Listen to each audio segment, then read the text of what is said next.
ভাই এই কাঁঠালটা আপনার জন্য আমি বড়ই শখ করে আনছি ভাই। যদি এই কাঁঠালটা আপনি না রাখেন ভাই, তাহলে কিন্তু ভাই আমি গলায় দড়ি দিয়ে কিন্তু ভাই মারা যাই ভাই। গতকালকে ভাইয়ের আমার এই কাঁঠালটা এক মুরব্বী নিয়ে আইসা এই কথাগুলো বলতেছে। কেন বলতেছে, কেন নিয়ে আসলাম, কেনই বা নিতে চাইলাম না কাঁঠালটা, কাঁঠালের গল্পটা আপনারা দেখেন ভাই। আমি মনে করি আপনাদের কাছে ভালো লাগবে, আপনারা এখান থেকে কিছু একটা শিখতে পারবেন। প্রিয় ভাইয়ের আমার, গতকালকে সন্ধ্যাবেলায় আমি দোকান থেকে বাইর হইলাম চা খাওয়ার জন্য। পরে আমার দোকানের লোকে বলতেছে, ভাই এক লোক কাঁঠাল নিয়ে আসছে, তুমি তাড়াতাড়ি দোকানে আসো। আমি বললাম যে না ভাই, আমার বাড়িতে কাঁঠাল মাত্র 3টা পারছি, পাকতাছে, আমার কাঁঠাল লাগবো না, কাঁঠাল আমি কিনবো না। তুমি ওনাকে বলো যে কাঁঠাল আমি কিনবো না, নিয়ে যাক। আমি তো জানি না কে জানি আসছে। পরে ভাই আরও 15 মিনিট পরে দোকানে আসলাম, আইসা দেখি যে এক মুরব্বী কাঁঠাল নিয়ে আসছে। তো এই মুরব্বীর সাথে আরও 2 দিন আগে দেখা 2 দিন দেখা হয়েছে আর কি, 2 দিন দেখা হয়েছে। তো গতকাল নিয়ে 3 দিন। তো পরে হাসি মাখা মুখ নিয়ে আমারে বলতেছে যে সোহেল ভাই, আমি এই কাঁঠালটা ভাই আমি আপনার জন্য আনলাম ভাই, কিনে আনলাম, এই কাঁঠালটা ভাই আপনি খাবেন। আমি বলতেছি যে ভাই আমার জন্য কিনে আনলেন মানে, ভাই এই কাঁঠালটা আমি আপনার আমি উপহার দিতেছি, আমি মন থেকে ভাই কাঁঠালটা কিনে নিয়ে আসলাম। আমি বললাম যে ভাই কি বলেন ভাই, যে আপনার একটা গাছের কাঁঠাল হয়তো আপনি আমারে দিতেন। আমি বলতেছি কেন সেই কাঁঠাল আমারে দিতেছে। তো গাছের হয়তো আমারে দিতেন ভাই, এই কাঁঠালটা আপনি ভাই, ও আবার 350 টাকা দিয়ে কিনে আনছে। আমি বললাম যে ভাই 350 টাকা দিয়ে কাঁঠালটা যে আপনি কিনে আইনা দিলেন ভাই, এতে কিন্তু আমি খুশি না। এই কথাটা কোয়ার পরে দেয় হাউ মাউ করে না লোকটা খাইতে দিল। ভাই এটা কি কইলেন, খুশি না? আমি অনেক কষ্ট করিয়া, অনেক করিয়া শখ করে আপনার জন্য কাঁঠালটা আনছি ভাই। আপনি যদি সোহেল ভাই এই কাঁঠালটা না নেন ভাই, তাহলে কিন্তু ভাই আমি এই কাশিগঞ্জের বাজারে কিন্তু গলায় দড়ি দিয়ে কিন্তু মারা যায়। ওরে আল্লাহ কি কয়, মানে আমি বলছিলাম যে আচ্ছা যাই হোক, আপনি কাঁঠাল দিছেন, উপহার আমি পাইছি, হ্যাঁ। তো আমি কাঁঠালের দাম না অন্য মানে বললাম আর কি, যে অন্যভাবে যে উপহার কিংবা এরকম, এটা বলতেই হাও মাও করে কাঁদতেছে। ভাই আমি গরিব হইতারি, আমি আপনারে কি একটা কাঁঠাল আমি দিতারি না ভাই, 350 টাকা দেয়।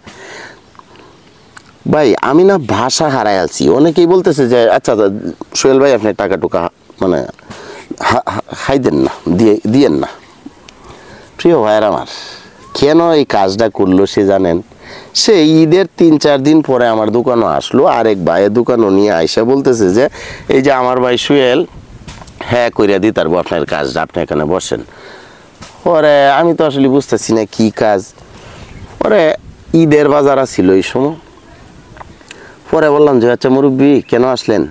পরে বলতেছি যে ভাই দেখেন আমি শ্বাসকষ্টের রুগী, আমার বিভিন্ন রোগ আমারে ধরছে, আমার টাকা পয়সা নাই, অসুস্থ মানুষ, আমি কাজও করতে পারি না, আমার শ্বাসকষ্ট আছে।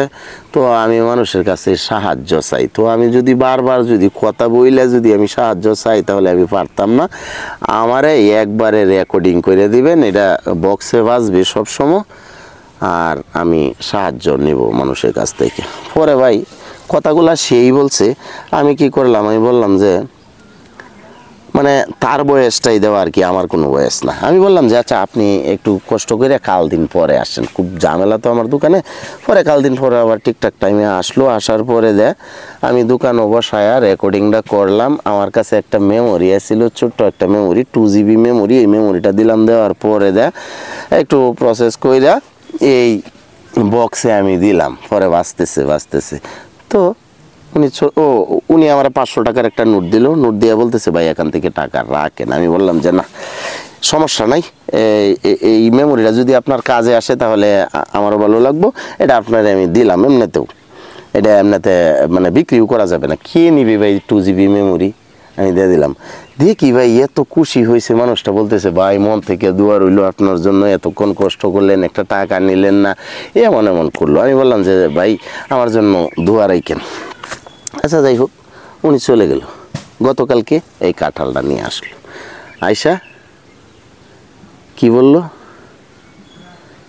এই কাঁঠালটা আমি রাখতেছি না, সে বলতেছে গলায় দড়ি দিয়ে মারা যাব। ভাই ওই সমাজে ওনার মুখ মানে মুখটাই এমন একটা মানে একটা মায়া লাগছিল আমার দেখিয়া, যখন বলতেছে ভাই কাঁঠালটা যদি আপনি না রাখেন তাহলে কিন্তু আমি গলায় দড়ি দিয়ে দেব, এটা হয়তো আমি কোনোদিনই বলতে পারবো না। প্রিয় ভাইয়েরা আমার, এই ভিডিওটা কেন করলাম বলুন তো? এই ভিডিওটা কেন করলাম? একজন ভিক্ষুক মানুষ আমারে 350 টাকা দিয়া কাঁঠালটা দিয়া গেল ভাই। যদি আমারে কেউ কোটি টাকার, আল্লাহ মাফ করুক, আমারে কেমন জানি হয়ে গেছে কথাটা, ভিক্ষুক, আচ্ছা যাই হোক, বাস্তব যেটা সেটাই বললাম আর কি। আমার যদি 1 কোটি টাকা দেওয়া যদি কেউ একটা জিনিস কিনে দিত ভাই, একটা গাড়ি কিনে দিত, ভারী করে দিত, আমি হয়তো এতটা তৃপ্তি আমি পাইতাম না। প্রিয় ভাইয়ের আমার, এতটা তৃপ্তি পাইতাম না। এই মানুষটার জন্য একটু খারাপ লাগতেছে যে 350 টাকা যদি আমার কাছ থেকে সে নিত তাহলে যে আমি মনে তৃপ্তিটা পাইতাম, সেটা পাইতামই। আচ্ছা যাই হোক, কোনো সমস্যা নেই। আল্লাহ যদি আমারে হায়াত দান করে, ওনারেও যদি হায়াত দারাজ করে আর কি, তাহলে ওনার সাথে দেখা হবে ইনশাল্লাহ। এটা পরবর্তীতে একটা হিসাব হবে। তো তাকে কি করা যায়? তাকে টাকা দিলে তো সে নেবে না, তাকে কি দেয়া যায় আপনারা বলে যাবেন। আর এই ভিডিওটা করলাম ভাই একটা কারণে, গরিবের যদি আপনি বিন্দু পরিমাত্রা উপকার করেন ভাই, তাহলে তারা কোনোদিনই ভুলে না, তারা এই খুশি হয়, এরকম খুশি হয় ভাই। আমি সুয়েলের মতো মানুষে যদি আপনারা অনেক বড় উপকার করেন, তাহলে কিন্তু আমি সুয়েল কিন্তু এতটা মনে রাখবো না, আমার মুখে হাসি তো দেখতে পাবেন না আপনি। কিন্তু ভাই গরিবের যদি উপকার করেন, অসহায়ের যদি আপনি উপকার করেন, তাদেরকে যদি একটু ভালোবাসা দেন, তারা এত সুন্দর একটা হাসি দিবে, এই হাসিটা দেখলেই আপনার কলিজা ঠান্ডা হয়ে যাবে। প্রিয় ভাইয়েরা আমার, আমি কোনোদিনই ভুলবো না, কোনোদিনই ভুলবো না। আমি এই মানুষটার জন্য দোয়া চাই, আপনারা দোয়া করবেন। প্রিয় ভাইয়ের আমার জন্য আপনারা দোয়া করেন।